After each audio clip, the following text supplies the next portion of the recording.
Tuhan kita adalah Tuhan yang sangat sayang keluarga. Seluruh kitab suci kita ini itu berbicara paling banyak, topik yang paling banyak dibahas oleh Alkitab adalah keluarga. Maka itu Alkitab kita itu juga disebut sebagai buku pernikahan. Kenapa kitab suci kita disebut sebagai buku pernikahan? Karena memang di dalamnya bicara terbanyak soal pernikahan. Mengapa soal pernikahan? Nah, ini rahasianya. Rusaknya sebuah negara, hancurnya sebuah bangsa, kacaunya sebuah masyarakat, itu karena rusaknya, hancurnya, kacaunya sebuah keluarga. Kenapa bisa begitu? Masyarakat itu terbentuk dari anak-anak. Betul tidak? Tidak ada anak-anak, maka tidak ada masyarakat. Nah, pertanyaannya, anak-anak berasal dari siapa? Keluarga. Betul? Anak-anak yang membentuk masyarakat. Maka antar masyarakat satu dengan masyarakat yang lain berkumpul membentuk negara. Negara-negara kumpul membentuk dunia. Jadi masyarakat dunia ini ada karena keluarga. Betul tidak? Jadi keluarga itu mata airnya, sumbernya masyarakat. Masih ingat zaman dulu? Ada sistem peperangan yang sampai sekarang pun masih dipakai. Sebelum ada senjata-senjata hebat seperti sekarang ini, antar kerajaan yang berperang dulu, maka satu-satunya wilayah di kerajaan-kerajaan yang dulu ada yang sangat patut dan harus dijaga adalah mata air dari negara itu. Kenapa? Bisa jawab ibu-ibu? Mengapa mata air setiap negara waktu itu harus dijaga baik-baik? Supaya nggak diracuni. Jadi kerajaan lain kalau ingin perang supaya hemat energi, hemat tenaga, hemat senjata, cari mata airnya, racuni, dengan sendirinya seluruh kerajaan itu akan mati. Nah, setan buat itu sampai hari ini. Yang diracuni oleh setan adalah mata air masyarakat. Siapa tadi? Keluarga. Itu yang diracuni habis. Dan mata air keluarga itu ada dua, suami dan istri. Maka itu begitu banyaknya kekacauan, kehancuran, rusaknya hubungan suami istri. Karena setan tahu kalau suami istri dirusak, anak-anak pasti rusak. Saudara, maka itu saya sedih kalau gereja-gereja kebanyakan doa syafaat bisa panjang, pengumuman lebih panjang lagi, khotbah pendek. Betul tidak? Saya itu sering kali bicara pada rekan-rekan majelis, cobalah pengumuman yang sudah ditulis di warta jemaat dan ditulis di papan pengumuman itu nggak usah dibaca lagi, suruh jemaat baca sendiri. Karena gereja tidak mau merubah konsep ini. Khotbah 30 menit jemaat sudah gelisah, tapi pengumuman 40 menit, persembahan Rp1.000 harus dibaca. Keluarga ini 1.000, ini 500. Ya ampun, kenapa nggak ditulis saja terus dibaca sendiri? Terus kalau yang doa syafaat juga, berapa banyak kalau pengumuman dibacakan jemaat itu ngomong sendiri kok. Betul tidak? Lalu suasana gereja jadi ramai karena jemaat ngomong sendiri. Nah, kalau doa syafaat, apalagi doa itu seperti orang Farisi, panjang doa syafaatnya, jemaatnya tidur semua. Tapi khotbahnya pendek-pendek. Sehingga jemaat pulang tidak dapat apa-apa, cuma dapat pengumuman. Lalu di rumah tidak tahu mau buat apa juga karena tidak punya dasar. Nah, sekarang kita akan melihat kebenaran firman ini, bagaimana Tuhan bekerja untuk keluarga. Itu sangat penting. Oke. Sekarang kita akan lihat ayat yang pertama. Apa peranan perempuan yang Tuhan berikan? Suatu kali saya tuh sempat iri hati. Iri hatinya kenapa? Perempuan itu makhluk yang hebat sekali. Hebatnya di mana? Maaf ya, kita lihat fakta saja. Dari zaman dulu sampai zaman kapan saja, model rambut laki ya begini, mau di model apa lagi? Tapi perempuan luar biasa. Bisa dilipat sini, ditekuk situ, dibeginikan. Bisa saja. Ngerti nggak maksud saya ini? Dari zaman dulu sampai zaman kapan juga, model baju laki, kaos laki, mau tangan pendek, mau tangan panjang, ya begini. Mau di model apa lagi? Tapi coba perempuan, dipotong sini dikit, dipotong situ dikit, dijahit sini dikit, dibuka situ dikit. Bisa saja. Iya atau tidak? Coba ibu-ibu perhatikan, luar biasa.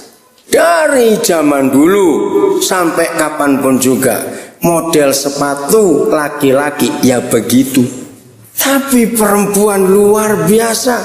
Dibolongin depan baik, bolongin samping baik, kasih tali tebel baik, kasih tali tipis baik. Kenapa laki gak bisa diapa-apain sepatu cuma begitu saja? Oke?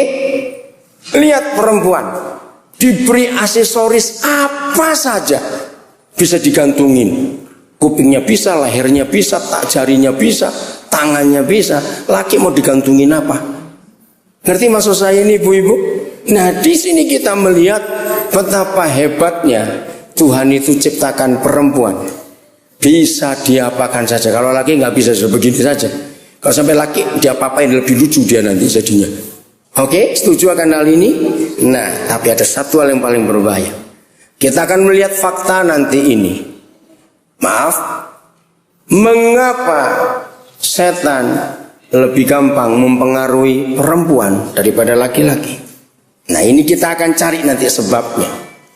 Maka itu peranan ibu, peranan perempuan itu sangat hebat. Karena Alkitab menunjukkan itu.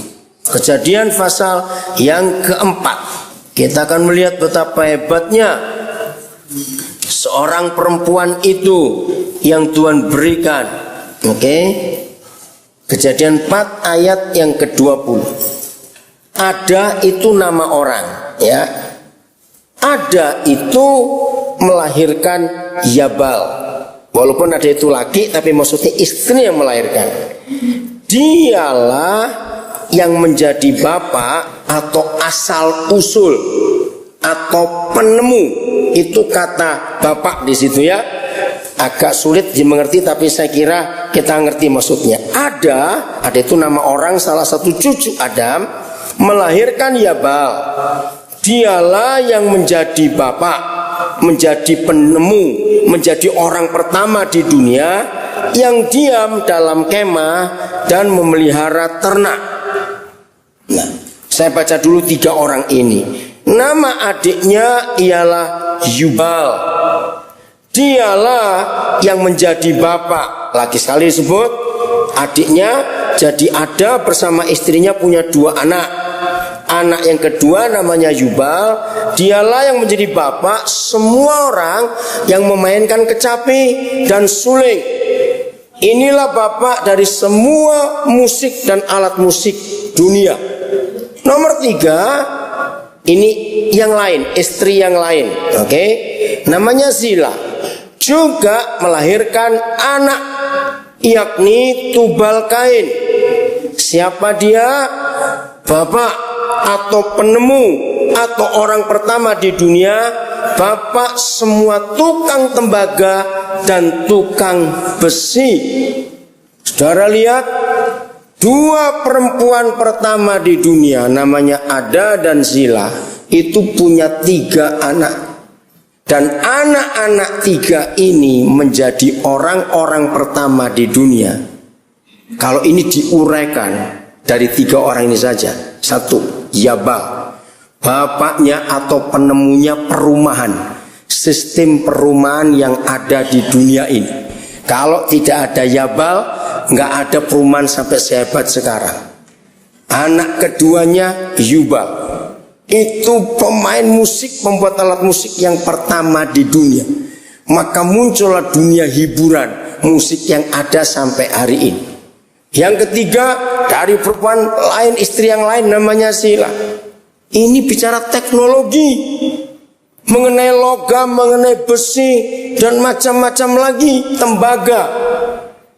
Nah, perhatikan ibu-ibu, siapa yang dilahirkan oleh perempuan dan jadi apa anak-anak itu, maka ibu punya peranan penting. Bagi yang belum menikah atau yang belum punya anak, siapkan diri bahwa di dalam tubuh perempuan akan lahir orang-orang. Nah, orang-orang itu jadi apa nantinya, tergantung bagaimana peranan seorang ibu. Dunia ini kalau kita lihat hanya ada dua aliran, anak-anak yang baik dan benar, anak-anak yang rusak dan nakal. Betul tidak? Cuma ada satu di antara dua. Nah, anak-anak kita itu sangat beda dengan anak-anak binatang. Dalam Ulangan 6 ayat 7, nggak usah dibaca, nanti kita akan baca, saya sebutkan dulu. Di situ dijelaskan betapa pentingnya orang tua mempengaruhi anak sejak anak itu masih kecil. Nah, kenapa penting? Ini masalahnya. Anak binatang itu tidak pernah meniru binatang yang lain, iya atau tidak? Contoh, kalau kita punya seekor kucing, dia bunting melahirkan seekor anak kucing.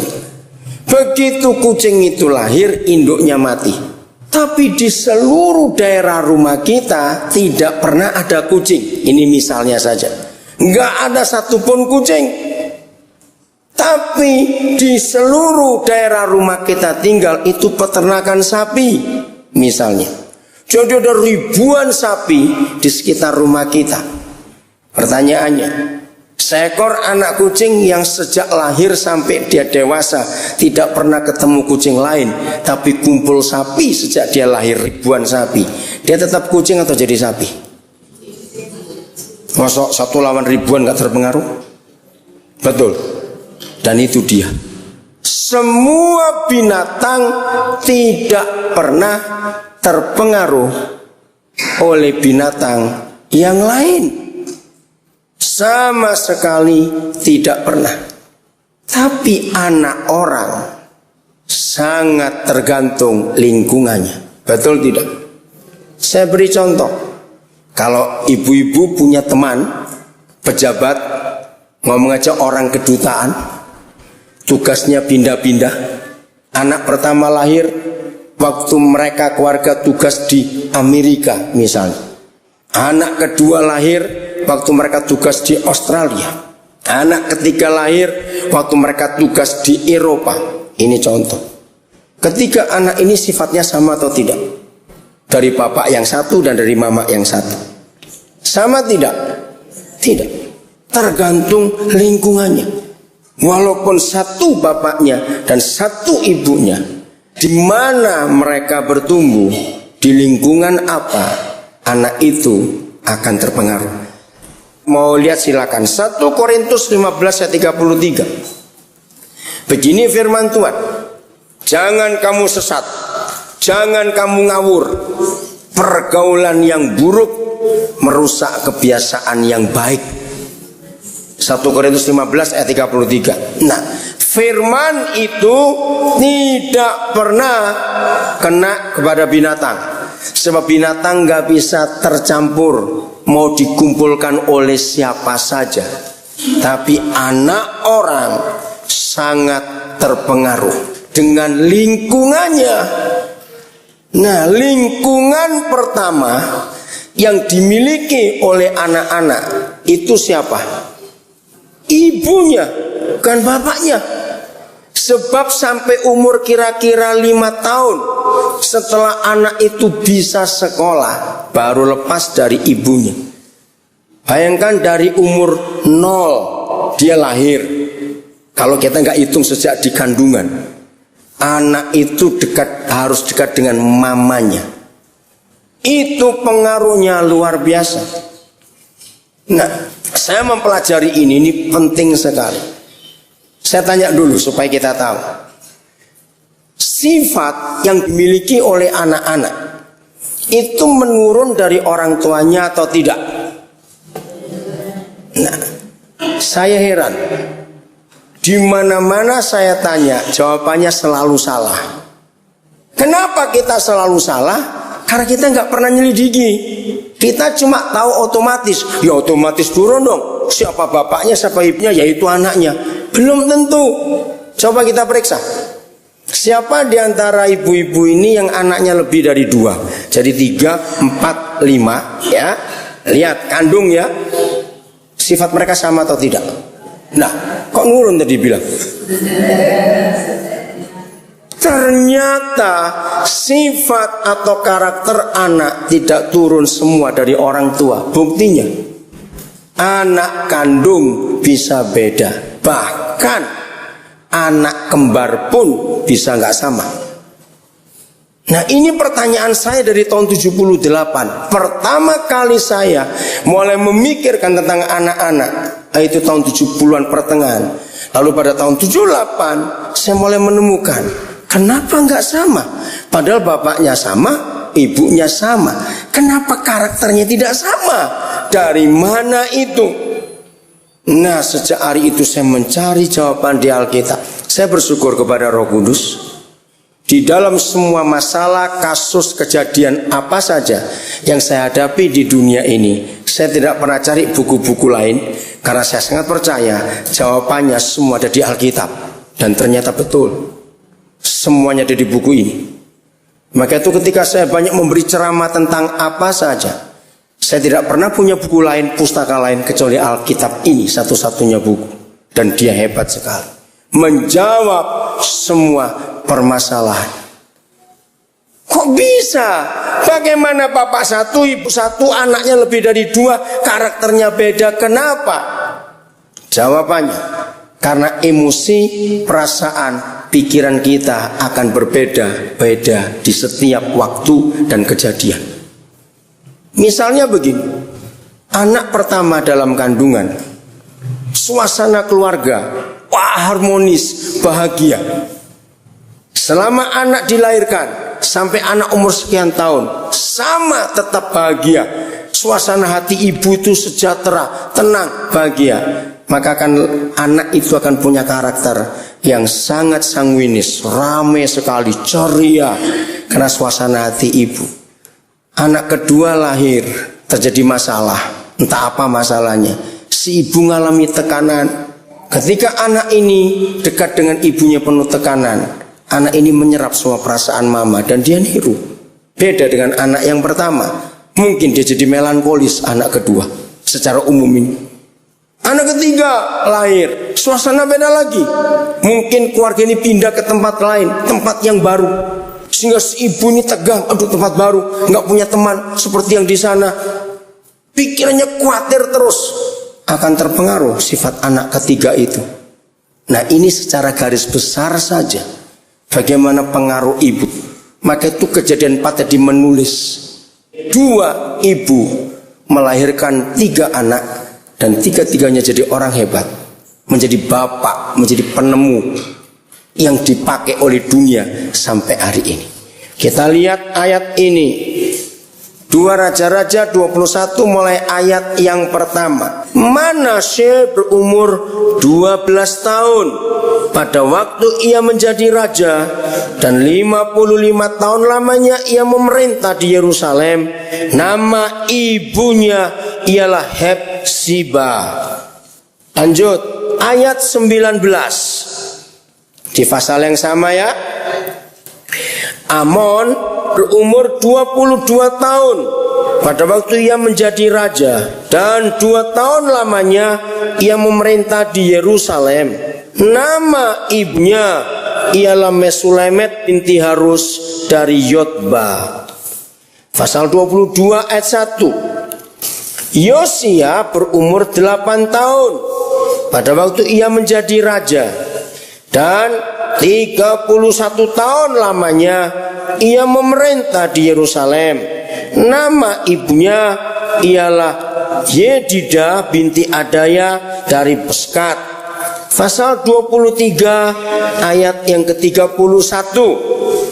Yoahas umur 23 tahun pada waktu ia menjadi raja, dan 3 bulan lamanya ia memerintah di Yerusalem.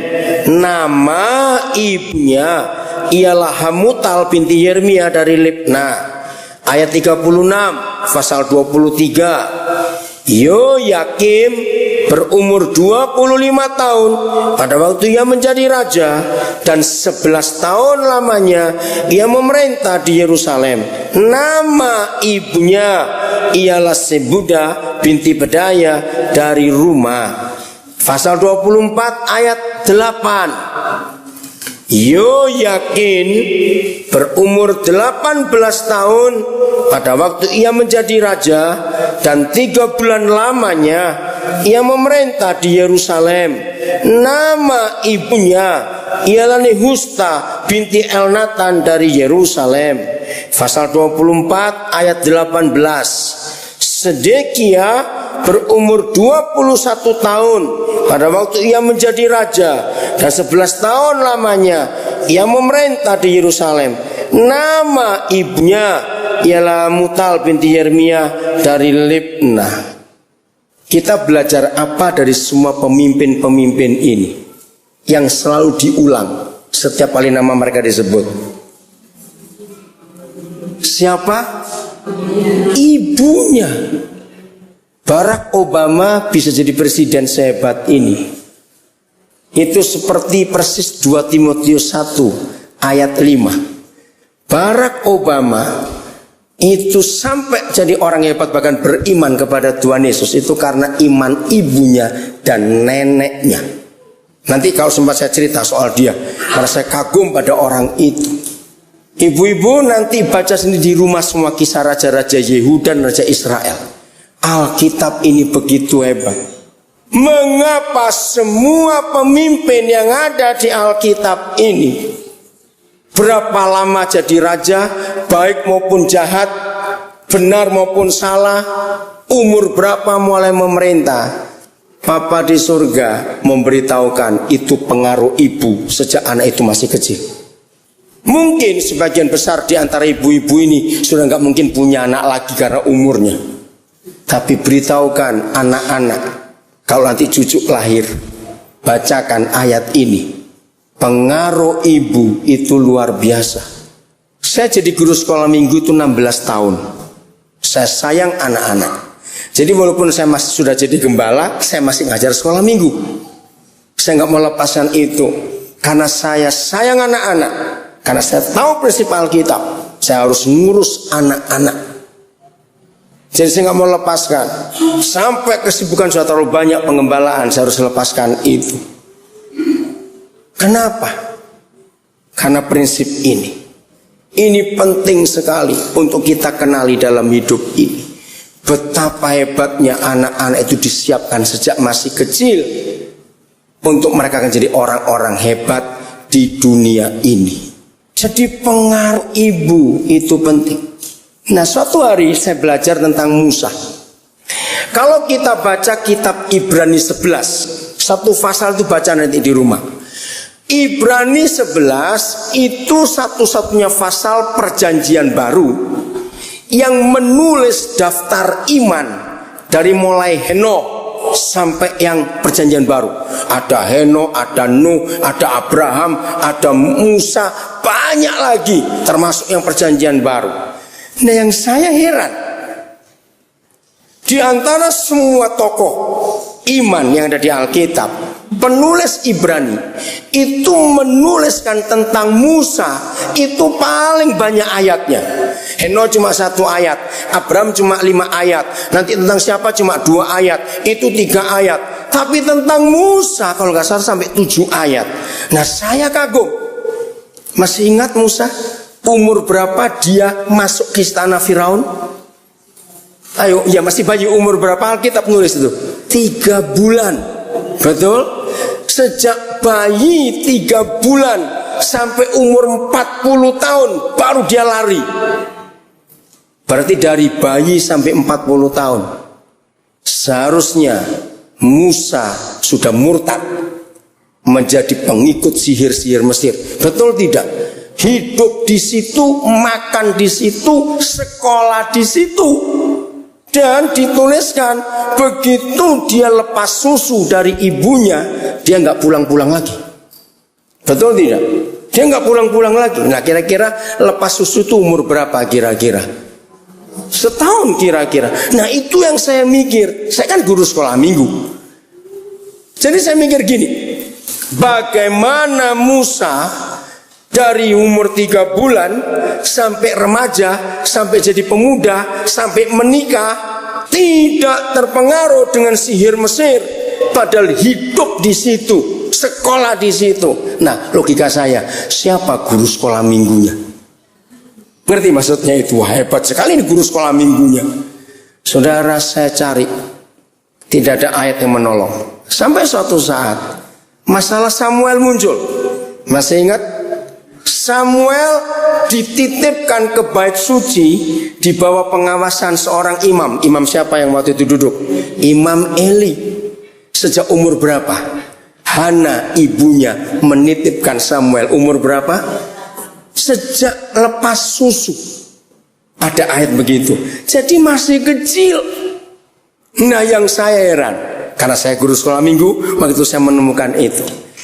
Samuel punya berapa kakak angkat yang Alkitab tulis Dursilah, anak kandungnya Imam Eli. Nakalnya, kurang ajarnya, rusaknya, betul tidak? Berapa orang itu? 2. Tinggal serumah sejak masih baru lepas susu, umur setahun. Nah, saya heran lagi, mengapa Samuel tidak terpengaruh dengan 2 kakak angkatnya, seperti Musa tidak terpengaruh. Nah, saya sharing Bapak Pendeta Girsang, ini cara saya belajar Alkitab. Nah, Pak Simanjuntak juga boleh belajar pakai teori ini.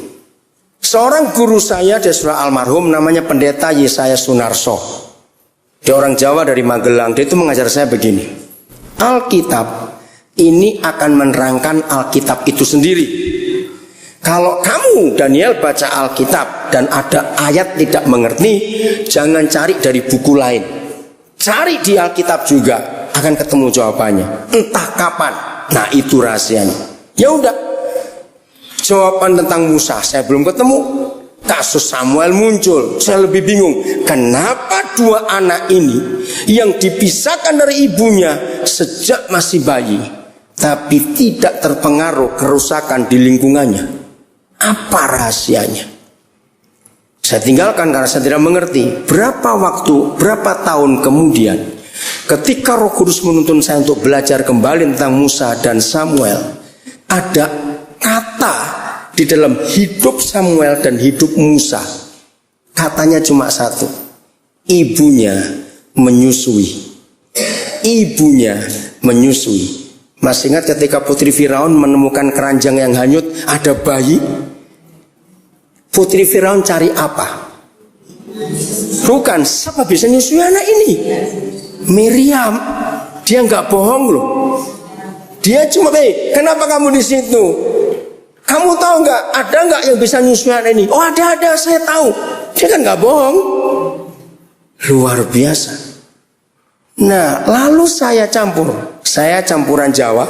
Saya tidak tahu orang Karo. Tapi setahu saya, semua suku di dunia sama. Orang-orang tua dulu, sambil nyusuin bayi, itu pasti ada nyanyian. Betul tidak? Itu bukan nyanyian umum. Nyanyian dibuat oleh si ibu sendiri supaya bayinya tidur. Nah, nyanyian-nyanyian itu isinya pengharapan. Besok anak ini jadi apa? Iya atau tidak? Nah, saudara, ketika kata menyusui itu muncul di Alkitab dan diulang lebih dari 1 kali dan 2 kali, maka itulah rahasia untuk menemukan ada apa di balik anak-anak itu. Jadi walaupun Musa hanya sampai 3 bulan saja usianya di rumah orang tuanya, tapi 3 bulan itu mamanya memasukkan kebenaran. Tuhan kita adalah Tuhan yang sangat sayang keluarga. Seluruh kitab suci kita ini itu berbicara paling banyak, topik yang paling banyak dibahas oleh Alkitab adalah keluarga. Maka itu Alkitab kita itu juga disebut sebagai buku pernikahan. Kenapa kitab suci kita disebut sebagai buku pernikahan? Karena memang di dalamnya bicara terbanyak soal pernikahan. Mengapa soal pernikahan? Nah, ini rahasianya. Rusaknya sebuah negara, hancurnya sebuah bangsa, kacaunya sebuah masyarakat, itu karena rusaknya, hancurnya, kacaunya sebuah keluarga. Kenapa bisa begitu? Masyarakat itu terbentuk dari anak-anak. Betul tidak? Tidak ada anak-anak, maka tidak ada masyarakat. Nah, pertanyaannya, anak-anak berasal dari siapa? Keluarga. Betul? Anak-anak yang membentuk masyarakat, maka antar masyarakat satu dengan masyarakat yang lain berkumpul membentuk negara. Negara-negara kumpul membentuk dunia. Jadi masyarakat dunia ini ada karena keluarga. Betul tidak? Jadi keluarga itu mata airnya, sumbernya masyarakat. Masih ingat zaman dulu ada sistem peperangan yang sampai sekarang pun masih dipakai. Sebelum ada senjata